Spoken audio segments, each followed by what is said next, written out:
എന്റെ കേസിൽ അത് ദൈവം ചെയ്യുമോ എന്നുള്ളതാണ് നമുക്ക് സംശയമുള്ളത്. കാരണം അതിന്റെ കാരണം അന്വേഷിച്ചു പോകുമ്പോൾ നമുക്ക് മനസ്സിലാകുന്ന സംഗതി എന്താണെന്നറിയാമോ? I am not worthy. ഞാൻ യോഗ്യനല്ല. ഞാൻ യോഗ്യനല്ല. അതുകൊണ്ട് കർത്താവ് എന്റെ കേസിൽ ഇത് ചെയ്യും. എനിക്ക് വേണ്ടി ചെയ്യുമോ? എന്റെ രോഗം മാറ്റുമോ? എന്റെ ബുദ്ധിമുട്ടുകൾ കർത്താവ് മാറ്റും. എന്റെ കുഞ്ഞുങ്ങൾ ഫേസ് ചെയ്യുന്ന വിഷയം കർത്താവ് മാറ്റുമോ? കാരണം എന്റെ കയ്യിലിരിപ്പ് അത്ര നല്ലതല്ല, ഞാൻ അത്ര യോഗ്യനല്ല എന്ന് നമുക്ക് നമ്മുടെ ഉള്ളിൽ ഒരു ചിന്തയുണ്ട്. എങ്ങോട്ട് നോക്കിയാ നമ്മൾ ചിന്തിക്കുന്നത്?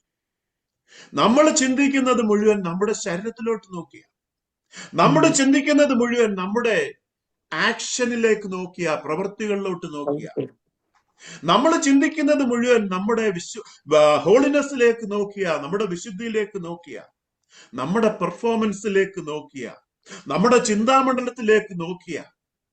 അതായത് ദൈവത്തിന്റെ കൃപയും കരുണയും അവൻ പ്രാർത്ഥനയ്ക്ക് മറുപടി തരണമെങ്കിൽ അത് നമ്മെ ഡിപ്പെൻഡ് ചെയ്താണ് ഇരിക്കുന്നതെന്നുള്ള ഒരു വിശ്വാസം നമ്മുടെ ഉള്ളിൽ അങ്ങ് തറഞ്ഞു കയറിയിരിക്കുക.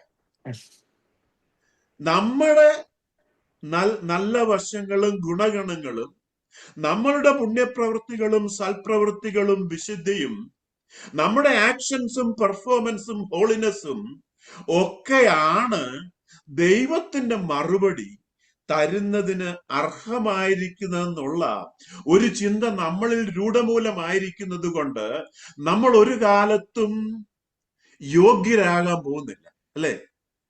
ഒരു കാലത്തും ഈ ചിന്ത നമ്മൾ വെടിയാതെ നമുക്ക് ദൈവസന്നിധിയിൽ നമുക്ക് യോഗ്യരായിട്ട് നിൽക്കാൻ പറ്റത്തില്ല. അതുകൊണ്ടാണ് കർത്താവ് പറയുന്നത്, നമ്മൾ നമ്മെ കാണുന്നത് പോലെ അല്ല ദൈവം നമ്മെ കാണുന്നത്, കർത്താവ് നമ്മളെ കാണുന്നത്. കർത്താവ് എവിടോട്ടാ നോക്കുന്നതെന്നറിയാമോ?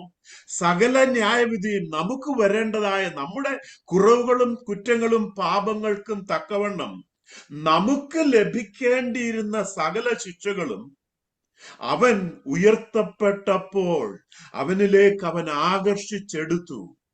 നമ്മളെ മരണത്തിൽ നിന്നും ജീവങ്കിലേക്ക് പ്രവേശിച്ചു. നാം ന്യായവിധിയിൽ അകപ്പെടാതെ, നമുക്ക് നമ്മുടെ പാപം മൂലം നമുക്ക് ലഭിക്കേണ്ടിയിരുന്ന സകല ശിക്ഷാവിധികളും യേശുവിന്റെ മേലായി തീർന്നു, നമ്മളെ യോഗ്യരാക്കി.